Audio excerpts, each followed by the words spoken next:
Your baby is clearly exhausted. Their eyes are red. Their body is heavy. They rub their face, yawn, even rest their head on your shoulder. And then somehow, instead of falling asleep, they do the exact opposite.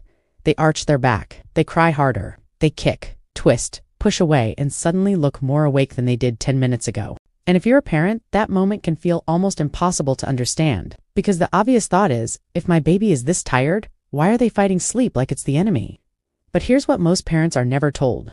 When babies fight sleep, they are usually not being stubborn. They are not trying to make things difficult. And they are definitely not giving you a hard time on purpose. In many cases, sleep fighting is a sign that a baby's nervous system is overwhelmed, immature, and asking for help. Once you understand what is really happening, you stop seeing bedtime as a battle and start seeing it as communication. Your baby may not be fighting sleep. They may be fighting separation from you. For adults, sleep feels passive. But for a baby, sleep is separation. It means letting go of movement, stimulation, and most importantly, awareness of the person who makes them feel safe. That is a big neurological ask for someone still learning that safety continues even when they are not in your arms.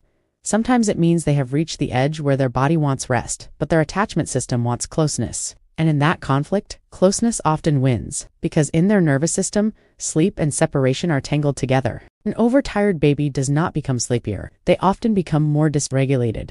This is one of the most misunderstood parts of baby sleep. Parents often assume that if a baby stays awake longer, they will eventually become easier to put down. But babies do not usually work like that.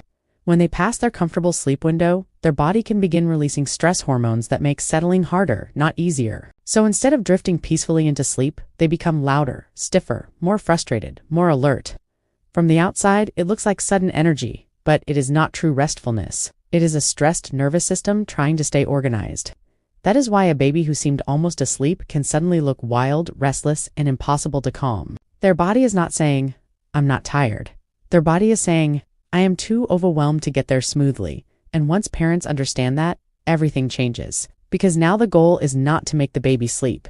The goal becomes helping the baby feel safe enough to surrender to it.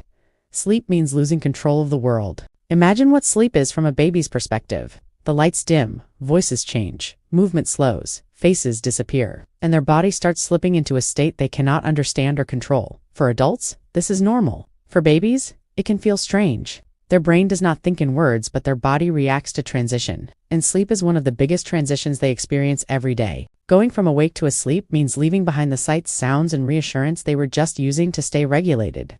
That is why many babies become most upset at the threshold of sleep itself. Not because sleep is bad, because transitions are hard.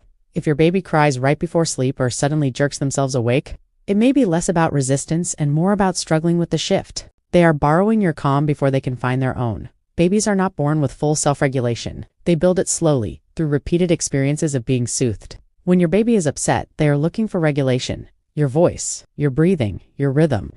All of these become signals that tell their body what to do next. This is why some babies settle faster when the parent slows down first. Because babies read the nervous system of the adult holding them.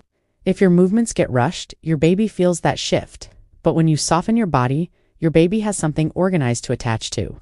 Sometimes your baby is not refusing sleep. They are waiting for enough external calm to make sleep feel safe.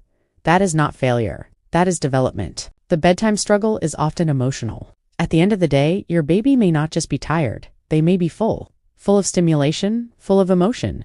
And when the world finally gets quiet, all of that can rise to the surface. That is why bedtime often goes better when it feels less like a performance and more like a landing. Less pressure, more connection. Less fixing, more rhythm. Provide the safe landing they need to finally surrender to sleep. What helps is not forcing sleep. It is making sleep feel safer. This does not mean you have to hold your baby forever or never put them down. It means the transition matters. How you move toward sleep matters. How predictable the environment feels matters. How suddenly stimulation ends matters. For many babies, the most helpful thing is not intensity. It is consistency. The same dim lights, the same slower tone, the same short sequence, the same emotional message repeated again and again. You are safe. Nothing scary is happening. You do not have to do this alone. That message can come through rocking, through feeding, through humming, through gentle pacing, through a repeated bedtime routine. Not because there is one perfect method for every baby, but because repetition lowers uncertainty. And when uncertainty drops, the nervous system has less to fight. What to do when you feel like bedtime is breaking you? This part matters because tired parents need truth, not pressure. If your baby fights sleep every day, it can make you feel helpless. It can make you question yourself. It can make bedtime feel like a test you keep failing. But your baby's difficulty settling is not proof that you are doing this wrong. Sometimes it means your baby is sensitive. Sometimes it means they are overtired. Sometimes it means their temperament needs more support around transitions. Sometimes it means they simply need time, repetition, and a regulated adult beside them. If sleep struggles are extreme or come with health concerns, it is always wise to speak to your pediatrician. But in the everyday bedtime struggle most parents face, the most important shift is this. Stop asking, "How do I make my baby sleep?" Start asking, "What might my baby need in order to feel safe enough to let sleep happen?" That question changes everything, because now you are not fighting your baby, you are listening to them. Your baby is trying to get through a vulnerable transition with an immature nervous system and a very human need for safety. And when you see it that way, bedtime becomes less about control and more about connection. So if your baby fights sleep, remember this. They are not broken. You are not failing. And sleep is not a battle that has to be won. Sometimes it is just a moment where a tiny nervous system needs more help crossing the bridge from overwhelmed to safe enough to rest. The way you respond with steadiness and patience teaches your baby something deeper than sleep itself.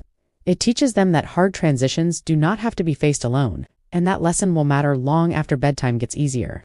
If you want more parenting videos to understand your baby, subscribe and stay with us, because when parents understand more, they panic less.